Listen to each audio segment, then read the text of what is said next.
Meus caros monarquistas, assim como o ano passado, circunstâncias extraordinárias, por todos nós deploradas, fazem com que o Encontro Monárquico Nacional tenha que ser realizado em formato virtual, sem que possamos nos reunir no Rio de Janeiro, segundo manda a tradição, a fim de celebrarmos, na antiga capital do Império, o transcurso, no dia 6 de junho, do 83º aniversário natalício do príncipe Dom Luís de Orleans Bragança, chefe da Casa Imperial, nosso imperador de Iure e nosso querido irmão.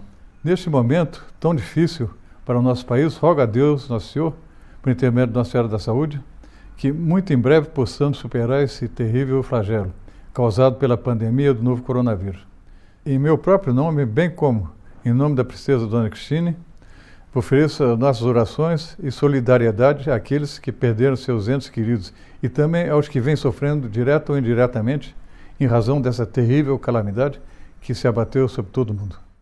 Por outro lado, não posso deixar de me regozijar com todos os que, como eu, obtiveram a graça de vencer a moléstia. Estou convencido que o nosso país logo irá vencer esse inimigo invisível, pelo favor de Deus e pelo valor de seus filhos, de modo muito particular os profissionais de saúde, cientistas, médicos, enfermeiros, fisioterapeutas e outros, verdadeiros heróis da atualidade que vêm trabalhando de maneira incansável, com não pequeno risco, as próprias vidas para que possamos vencer essa guerra travada, não em trincheiras, mas sim em leitos hospitalares. Recordo que no dia 5 de julho de 1981, faleceu o nosso saudoso e inesquecível pai, o príncipe Dom Pedro Henrique de Orleans Bragança, o príncipe esperado, como chamado pela generosidade dos monarquistas do seu tempo. Em seus 60 anos, à frente da dinastia, lançou inúmeras sementes que, bem regadas e bem traçadas por Dom Luís, sempre com o devotado apoio de nós, seus irmãos e familiares, brotaram dando início a novas iniciativas e uma renovação de esperança por toda a parte. Perdoem-me, então, por permitir que o meu afeto filial dite as linhas que se seguirão, mas creio que não irei exagerar ao exprimir tudo aquilo que me inspiram, bem como a todos os meus irmãos, esse afeto muito profundo e muitas saudades e gratidão pelos pais maravilhosos que Deus nos deu. Nascido no exílio, Dom Pedro Henrique recebeu, ao nascer, o título de Príncipe do Grão-Pará, reservado pela Constituição de 1824 ao primogênito do Príncipe Imperial do Brasil. Este, seu pai, Dom Luís de Orleans Bragança, cognominado o Príncipe Perfeito, faleceu prematuramente, em 1920, em decorrência da grave enfermidade contraída na Primeira Guerra Mundial, na qual serviu com grande bravura e distinção. Órfão de pai, coube então a Dom Pedro Henrique, com apenas 12 anos de idade, suceder diretamente a sua avó, a veneranda Princesa Isabel, a Redentora, na chefia da Casa Imperial. Tornado, na ótica dos monarquistas brasileiros, de Iure, imperador Dom Pedro III do Brasil, sua infância havia acabado e começavam muito cedo as responsabilidades da vida adulta. Somente pôde visitar a primeira vez a sua terra em 1922, quando aqui esteve a convite oficial do então presidente da República, Epitácio Pessoa, para participar das comemorações do centenário da independência. A viagem, que era para ser de grande alegria, foi um tanto obscurecida pelo falecimento, durante a travessia do Atlântico, de seu querido avô Conde d'Eu, que aos 80 anos de idade e com saúde bastante fragilizada, fazia absoluta questão de apresentar pessoalmente o neto aos brasileiros. Casou-se em 1937 com a princesa Dona Maria da Baviera, nossa muito saudosa mãe, e apressava-se para transferir definitivamente para o Brasil quando a eclosão da Segunda Guerra Mundial o forçou a permanecer na Europa por mais 6 anos. Em 1945, terminado aquele conflito, por fim retornou à pátria, já com 4 filhos, que ao longo dos anos seguintes tornaram-se 12. Sempre consciente que o principal dever que as circunstâncias lhe impunham era o de garantir em condições materiais para educar a sua numerosa prole. Sempre em ordem.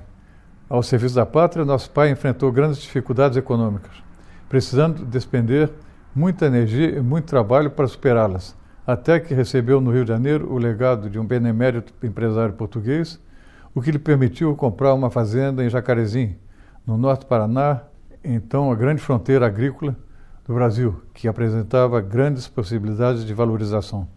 Seguiram-se longos anos de intenso trabalho como agricultor e pecuarista, atividades para as quais sentia gosto e aptidão. Primeiro em Jacarezinho, depois em Jundiaí do Sul, naquela mesma região, onde vivemos inesquecíveis anos que deixaram em nós as melhores lembranças da vida no campo, apesar das dificuldades, que nos deram um grande conhecimento e muita afeição ao Brasil profundo e autêntico. Mais tarde, na década de 1960, transferiu-se para Vassouras, no estado do Rio. Lembro-me de acompanhá-lo na viagem durante a qual escolheu o sítio Santa Maria, onde montaria uma granja e passaria os últimos anos de vida, os quais tive o privilégio de acompanhar de perto, pois fui o último filho a deixar o lar paterno. A exemplo de nossos imperadores, de sua avó, a princesa Isabel, seu pai Dom Luís, ele sempre se manteve à altura de sua elevada missão, representando com fidelidade certa tendência de opinião brasileira, que constituía uma matiz do Brasil de seu tempo, desejoso da conservação de nossas tradições e raízes, junto com o desejo ardente de grandeza cristã do Brasil do futuro. Deu também ao Brasil o exemplo não tão frequente em nosso país, em nossos dias, quanto seria de desejar da figura acolhedora do exemplar chefe de uma família numerosa e, com o auxílio de minha mãe, incutiu em meus irmãos e em mim a noção de que nós temos pesadas obrigações para com a pátria, devendo estar dispostos a servi-la em qualquer campo e a qualquer momento que isso nos seja pedido. Em um século de desagregação moral, de utilitarismo e de desenfreado apego às riquezas materiais, soube viver no respeito, diga-se mais, na silenciosa, mas autêntica proclamação dos valores perenes do espírito da moral cristã e da honra. Meu pai tinha alma de artista. Esse é um aspecto de sua personalidade que não deve ser esquecido. Os últimos anos de sua vida, ele o passou produzindo centenas de aquarelas sobre motivos de paisagem e principalmente da arquitetura colonial brasileira. Com minha mãe, artista, ela também excelente, especialmente na pintura em porcelana, na qual retratava motivos do Brasil antigo, inspirado em obras de Debré, Rugendas, Thomas Ender. Realizou exposições em vários estados do Brasil. Eleito para a Academia Brasileira de Artes em 1972, ele foi sem dúvida um dos propulsores da sadia tendência hoje dominante em muitos meios culturais brasileiros, no sentido de valorizar e preservar as autênticas tradições artísticas nacionais. Quando faleceu, a veneração e a saudade de incontáveis brasileiros o conservaram na memória nacional. Desde as mais altas figuras do Estado, como então o presidente da República, o general João Batista Figueiredo, até brasileiros mais modestos, manifestaram à nossa família a tristeza que o seu passamento lhes causava. Dentre tantas manifestações, recordo-me de uma em particular, a de um mecânico vassourense, Antônio Fernandes, cujo apelido era alemão, que sempre fazia reparos no automóvel do meu pai, a quem ele era muito afeiçoado. Durante a enfermidade do meu pai, ele frequentemente o visitava no hospital e durante as exéquias eu o vi em prantos como se estivesse sepultando seu próprio pai. Nesses nossos tristes tempos de arrivismos rápidos e fáceis, tantas vezes por demais rápidos e por demais fáceis, que procuram impor-se à opinião pública, ostentando a opulência e o poder, a figura de Dom Pedro Henrique, emoldurado por bem conhecida e já aludida carência de recursos econômicos, mas realçada por uma dignidade e uma consciência inquebrantável da continuidade histórica e dinástica, que representava e por uma fidelidade ao passado rico em sementes de um futuro que tão bem encarnou, torna-o uma figura de um valor simbólico que nenhum verdadeiro historiador brasileiro de hoje ou do futuro poderá ignorar. Aos filhos dizia: meus filhos, as circunstâncias não me permitem de lhes deixar uma herança material considerável, mas 3 coisas faço questão de lhes deixar. Em primeiro lugar, a fé católica, a herdade de nossos maiores. Em segundo lugar, uma boa educação. E em terceiro lugar, a consciência da missão histórica de nossa família. Essa foi, sem dúvida, a melhor herança que poderíamos ter recebido. Um bom soberano digno de reinar sobre um grande povo como o brasileiro não deve ser um déspota todo-poderoso, mas tampouco pode ele permitir que o reduzam a mero consultor, encorajador e aconselhador. Um bom soberano deve ser, ao mesmo tempo, exemplo e espelho das melhores virtudes de seu povo, o qual ele é chamado pela divina providência a defender e guiar rumo à grandeza material, cultural e, sobretudo, espiritual. Assim teria procedido meu pai, cuja educação foi primorosamente orientada a fazer dele um digno imperador do Brasil. Infelizmente, ele não pôde reinar, pois as circunstâncias políticas do seu século não o permitiram.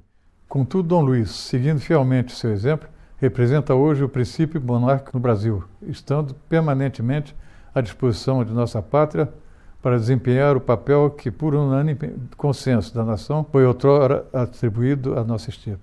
Meus caros monarquistas, apesar do que certa propaganda enganosa tenta fazer parecer, se a monarquia não pertencesse à atualidade, não se ouviria falar tanto dela. Temos acompanhado como a doutrina monárquica tem sido aceita nas mais variadas camadas da sociedade brasileira, sobretudo entre os mais jovens. O Brasil odiano passa por uma grande mudança e o nosso povo, lúcido, inteligente como nenhum, e com uma facilidade intuitiva para compreender, assimilar imediatamente problemas de alto nível, tem se mostrado cansado da República, ao mesmo tempo em que anseia por um país fiel a si mesmo e em ascensão. Que para tal, Nossa Senhora da Conceição Aparecida, Rainha Padroeira do Brasil, nos abençoe, nos preste seu auxílio. Viva Dom Luís, viva o Brasil e viva Cristo Rei!